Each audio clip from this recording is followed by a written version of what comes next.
76,000 tons of Iranian cargo sitting motionless in the Gulf of Oman, fired upon, boarded, seized. And the country whose refineries were waiting for that cargo, China, says nothing. Not a word, not a protest, not a warning, not a single public gesture. In a world where every action sparks an equal and opposite statement, China's silence lands heavier than any condemnation. What happened to the Tusca and what didn't happen after is not just a maritime incident. It's a signal, one that cuts deeper into the architecture of global power than most realize.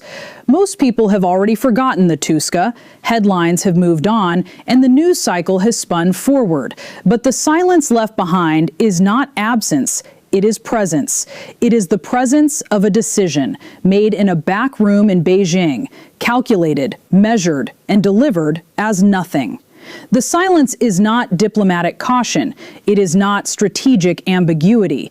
It is the sound of a global player choosing not to play the expected part. Why would China, with so much at stake, choose silence over protest? What does China see from that vantage point that the rest of the world is missing? If questions like this one are the kind you find yourself turning over long after the video ends, you are exactly the audience this work is made for. Subscribing takes 1 second, and it means the next story finds you. And when you are done here, leave a thought in the comments. The conversation that happens there is often the most interesting part. Every time America sells weapons to Taiwan, China protests. Every time an American warship passes through the Taiwan Strait, China protests. When American officials meet the Dalai Lama or sanction Chinese companies, there is a statement, a warning, an official on record. This is the pattern. This is the choreography of great power friction. And then comes the Tusca. An American destroyer fires on a ship carrying Iranian oil destined for Chinese ports. The cargo is seized, and for the first time in years, the Chinese Foreign Ministry has no comment. The machinery that exists to register displeasure stands idle. The silence is not a missed memo. It is a break in the pattern. And when a pattern breaks, the real story is always hiding in the gap. The world before the Tusca incident seemed stable only because its instability was disguised as routine. America's maximum pressure campaign on Iran had become background noise. Sanctions, blockades, and diplomatic hardball. Iran's oil kept moving, mostly east, mostly to China. China's purchases kept Iran's economy breathing, and the global oil flow continued, if not smoothly, at least predictably. The assumption was that everyone knew their roles: press, protest, negotiate, repeat. That confidence was about to be tested in a way none of them had planned for. The first tremor came not from words, but from actions. Iranian fast attack boats and drone systems engaged American naval assets in the Gulf. This wasn't a warning shot into empty water. It was a test, a probe, a message sent with real weapons. The American response was measured but unmistakable. The Tusca was fired upon and boarded, and still China said nothing. The silence grew louder as Iran, in response, refused to attend talks in Islamabad, calling the negotiation a media game and the blockade a war crime.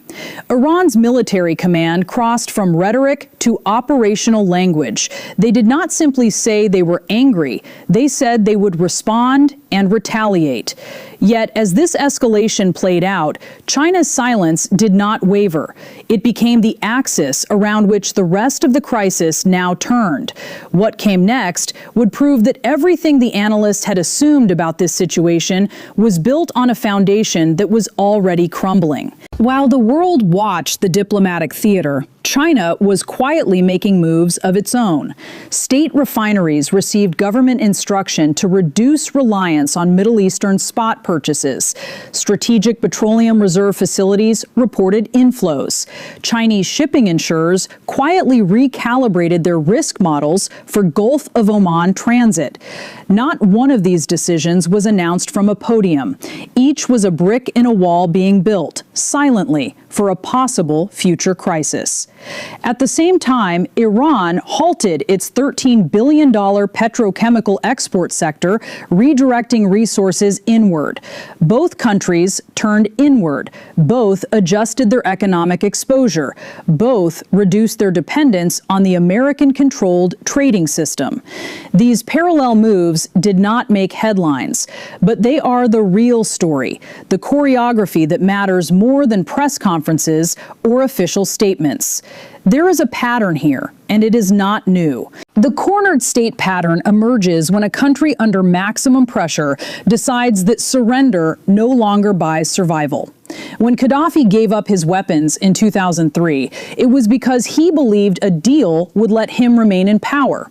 The pressure worked because the cost of resistance was higher than the cost of surrender. But when a country concludes that surrender leads only to eventual destruction, the logic inverts. The dangerous move, the move that cannot be undone, becomes more rational than waiting for a deal that will never come. The signals are behavioral, not verbal. The economy turns inward. Military statements shift from political to operational. Engagement is rejected, not politely, but with language that burns the bridge. And the partner, the country that could pressure for peace, chooses silence. That is what happened in July 1941 when the United States embargoed Japan. On the surface, negotiations continued. Underneath, Japan was redirecting its economy, preparing for war, turning inward. And by December, the outward calm gave way to Pearl Harbor. Iran is not Japan in 1941. The analogy is not perfect. Iran's political system is fractured, with real diplomatic and hardliner factions. The 80% progress made by negotiators in Islamabad was a real signal that diplomacy was still alive. If America had made a gesture over the Tusca, the internal balance in Tehran could have tipped back toward the diplomats. But every escalation after Islamabad, the blockade, the seizure, the public threat to destroy power plants and bridges, handed ammunition to the hardliners. Ghalibaf's statement on Iranian television wasn't just rhetoric. It was a declaration of which faction was winning the argument, and every American move since has strengthened that hand. The gap between a deal and disaster is not technical. It is not about uranium percentages or the supervision of Hormuz. It is trust. And trust is not something that can be manufactured by diplomats in a hotel suite in Islamabad. After 12 years of sanctions, after seizure of ships, after public threats, the diplomatic faction inside Iran is running out of arguments. And the more America escalates, the more China calculates that pressing for a deal is pointless. Silence becomes the smarter position. The trap had been set weeks earlier. The window was closing faster than anyone realized. By the time anyone understood what had happened, it was already over. China's calculation is brutally simple. Whichever path Iran takes, China wins. If Iran comes to the table and a deal is reached, China emerges as the indispensable broker, its Gulf economic architecture deepened for a decade.